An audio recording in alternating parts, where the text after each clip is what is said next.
Hello and welcome to Dave's Delightful Dishes. As always, I'm Dave, and it is such a delight to have you here visiting me today in my kitchen. And today's one of those days where I just don't feel like going out and making a massive meal.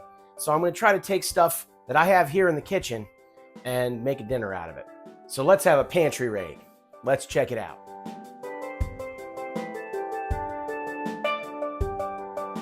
So what we're going to do today is I went through my pantry, and my wife had given me some direction with a recipe she saw in a magazine a little while back. So I have chicken thighs, and I have all the rest of these ingredients.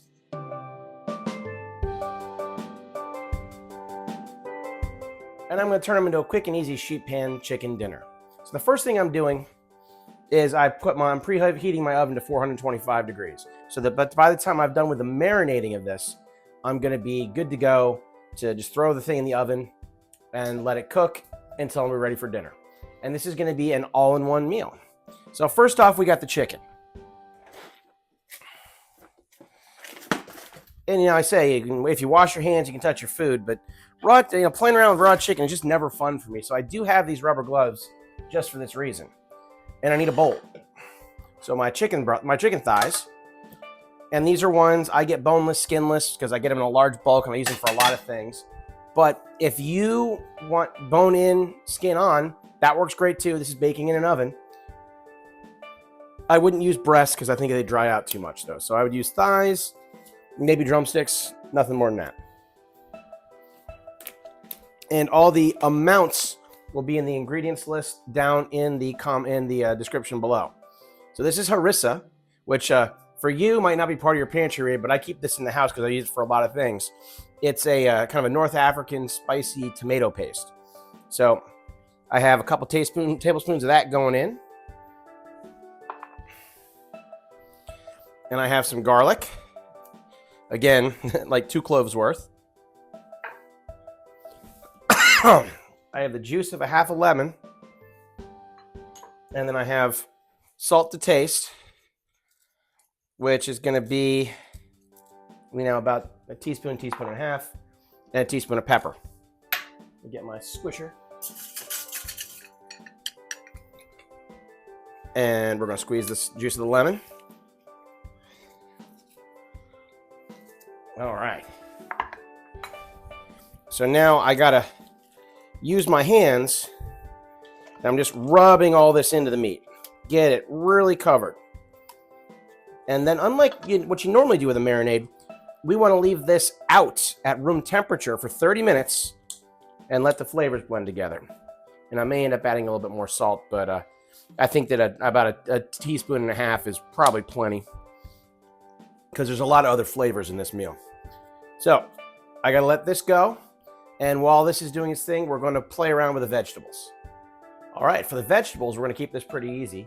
And the starch too, because I have 2 sweet potatoes that I've cut into like half moons. So they're about just under a ½ inch thick, a quarter to a half, maybe 3/8 inch thick. Don't get your measuring tape out, just cut them kind of thin. And I've got these, which are going into a plastic bag. And then I have a red onion, same thing, cut it into sections.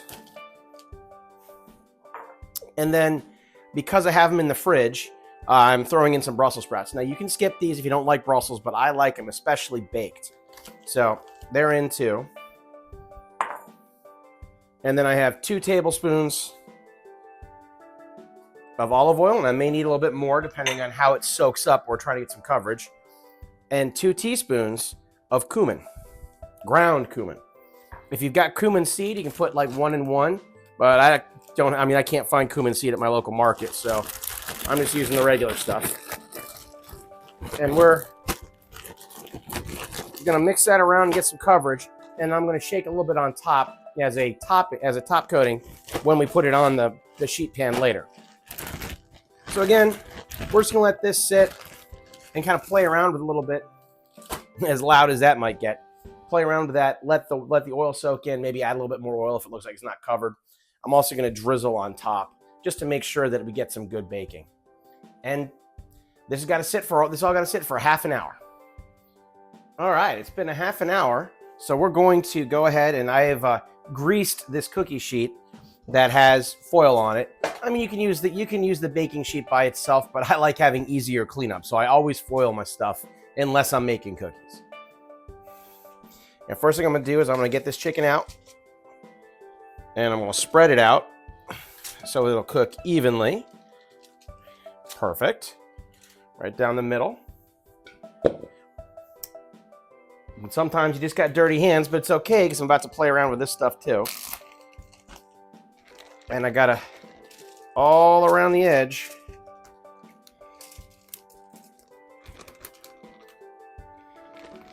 We're going to lay out some vegetables. You got some extra? No big deal. What I would do is I would take take another cookie sheet, because there's usually 2 racks here.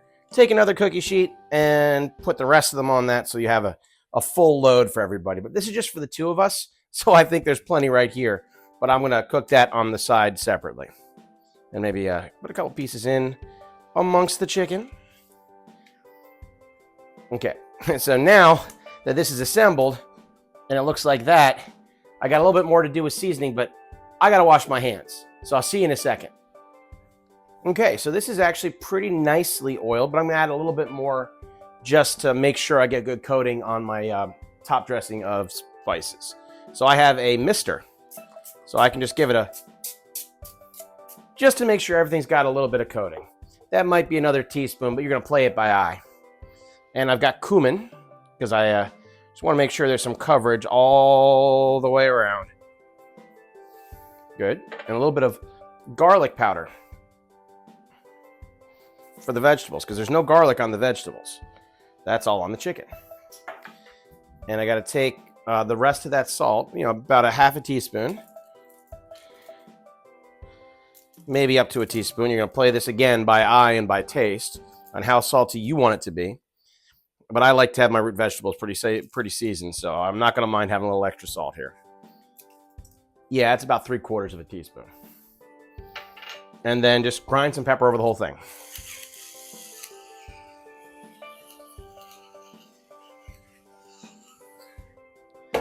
All right, now this is going to go into the oven, 425 degrees for 30 minutes, or until the internal temperature of that chicken is 165.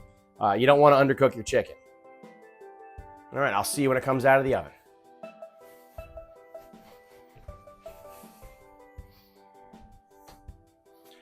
Okay, 30 minutes in the oven, and these are cooked all the way through, and everything's looking pretty well, nicely done.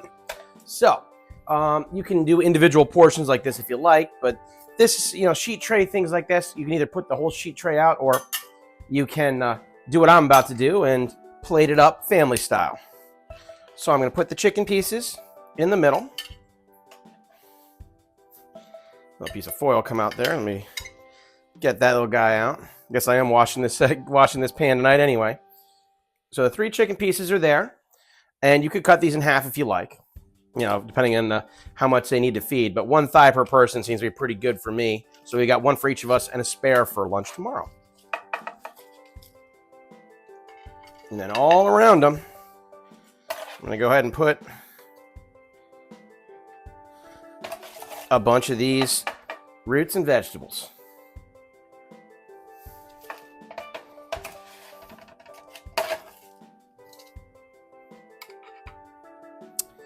And then if anybody wants some extra, we can pull it right off of the sheet pan. Just a little bit over on here. There we go. So, better put my bare hands back on so I don't burn myself to get this out of the way.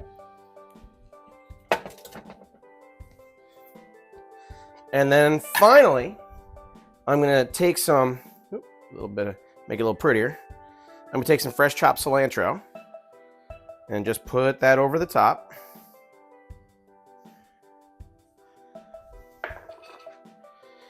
And some lemon wedges. And I'm just putting out the other half of the lemon, but by all means, go ahead and cut another lemon into some wedges, however many you think you need, or just have a half a lemon that anyone at the table can squeeze, maybe with some of that cheesecloth on it.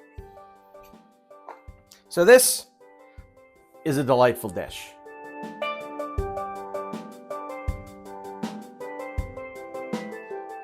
And I made it from stuff that was just in my basement and in my pantry. I had the chicken frozen in the freezer. I had the sweet potatoes down in the basement for, it's good to buy them in bulk. And then the onion, I always have some onions in bulk too. Everything else is either easy to get, you usually have on hand, like the spices and the garlic, and obviously the olive oil. And then harissa is something that I always have on hand, but you might have to pick up. You can find it at most specialty stores. It's real good, and I definitely can say you'll like it.